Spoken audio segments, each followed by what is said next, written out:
This is Scott Becker with the Becker Private Equity and Business Podcast.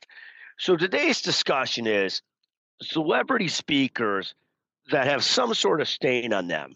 And bear with me on this, and that's probably a horrible way of doing this, but I'll try and work on that title. But here's been my experience in booking celebrity speakers for 100 years. It's not been 100 years, it's been 33 years. I don't want to date myself, but we've been using speakers at events for a very long time.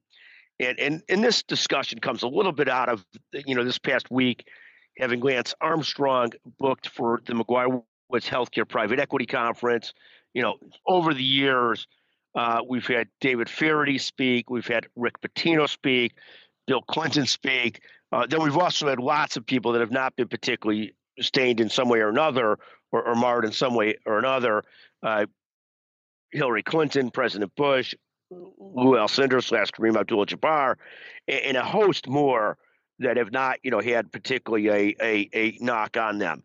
So here's the great challenge in picking a celebrity speaker that has had some sort of knock on them.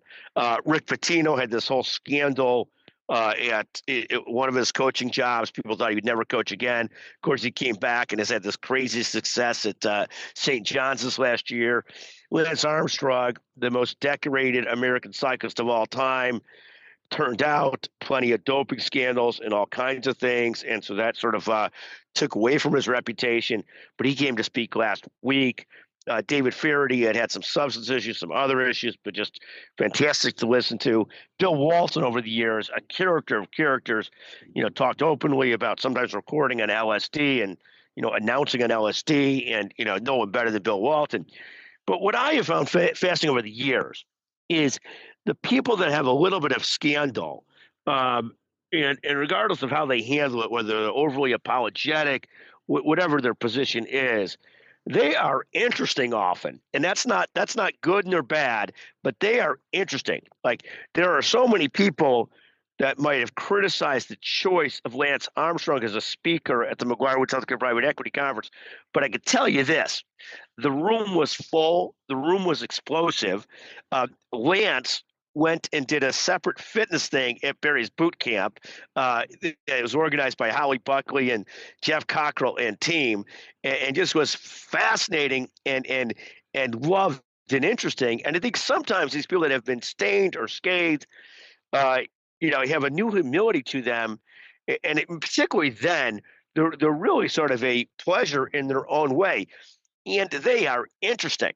Like, when you talk about the perfect person, and I'm not sure who the perfect person is, the perfect person, and again, we've had Arnold Schwarzenegger speak over the years, who might have thought was perfect. People thought it might have been this perfect story of, bodybuilder to movie star to governor.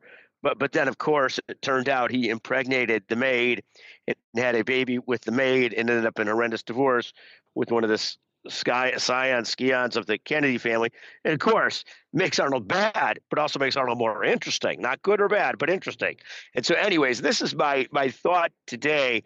Like, when somebody asks me, is it okay if we book Lance Armstrong? You always know you're going to get some criticism from people. And it can't be somebody who's done something so bad. Like, I would never book Kanye or somebody who's a racist or a hater or a horrible, horrible, mean person. Like, of course you can't book those kinds of people regardless, not only because they're morally reprehensible, but people that have had some scars, celebrities with some scars, often make the best speakers. And again, this is the sort of the shout out to the job of the team at McGuire Woods who booked Lance Armstrong. It's also the shout out to Lance Armstrong for being so engaging, willing to own whatever he owns, but really explosively interesting. God bless those choices. My own perspective is celebrities with scars are often far more interesting. Thank you for listening to the Becker Private Equity and Business Podcast. We hope you enjoy the podcast. Thank you very, very much.